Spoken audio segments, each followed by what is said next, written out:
कांग्रेस ने सरकार से कई सवाल किए। कांग्रेस ने 31 अगस्त तक कितने भारतीयों को वापस लाना है, इस पर जवाब मांगा। वहीं सर्वदलीय मीटिंग में पीएम मोदी की गैर मौजूदगी पर भी सवाल खड़े किए गए। इस बीच ओवैसी ने भी तालिबान पर सरकार की नीतियों को कटघरे में खड़ा किया। असदुद्दीन ओवैसी से बातचीत की है हमारे संवाददाता हिमांशु मिश्रा ने। हमारे साथ बातचीत करने के लिए ओवैसी साहब। ओवैसी जी, आज जो मीटिंग हुई है, भारत सरकार ने सर्वदलीय बैठक बुलाई अफगानिस्तान के मामले को लेकर, क्या आपकी जो शंकाएं थी उसको निजात मिली और आपने क्या क्या सवाल उठाए? नहीं, हमने जो सवाल उठाए थे उसका कोई जवाब सरकार ने नहीं दिया।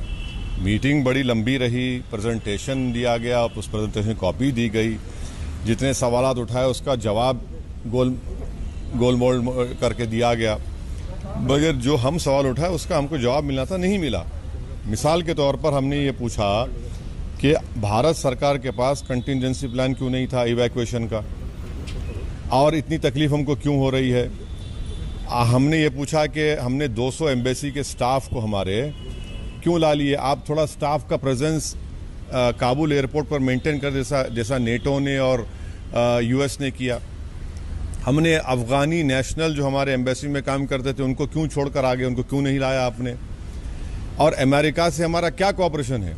हमने ये भी सवाल पूछा कि क्या भारत, क्योंकि सैंक्शन कमेटी का चेयरमैन है, क्या वो तालिबान के जो 100 लीडर्स हैं उनको डिसिग्नेट करेगा जिनको यूनाइटेड नेशन ने टेररिस्ट करार दिया, और अगर करते हैं तो क्या वो ये जानते हैं कि हमारा एयरक्राफ्ट हाईजैक हुआ था, हमारे ये हक़ानी का नेटवर्क, एक डिप्लोमेट की मौत हुई थी, और अगर ये नहीं करते तो क्या तालिबान को यूएपीए में आप टेरर ऑर्गेनाइजेशन करार देंगे, और अगर ये भी नहीं करते तो फिर आप अपने स्पोक्स पर्सन को टीवी चैनल पर जब जाते हैं और सबको तालिबानी कहते हैं, रुकाइए फिर उनको, आप रुकाइए उन लोगों को। तो ये हमारे सवाल थे। और आपने पहले भी बोला था कि तालिबान के साथ जो है बातचीत की जानी चाहिए। देखिए, ये डिप्लोमेसी में हम 2013 में पार्लियामेंट में कहे थे कि ये लोग वापस आएंगे, तो हमको उंगली उठा दी गई। हम तो एक्सपर्ट्स की बात सुनकर कहे थे ना, और वो दिन सही हो गया।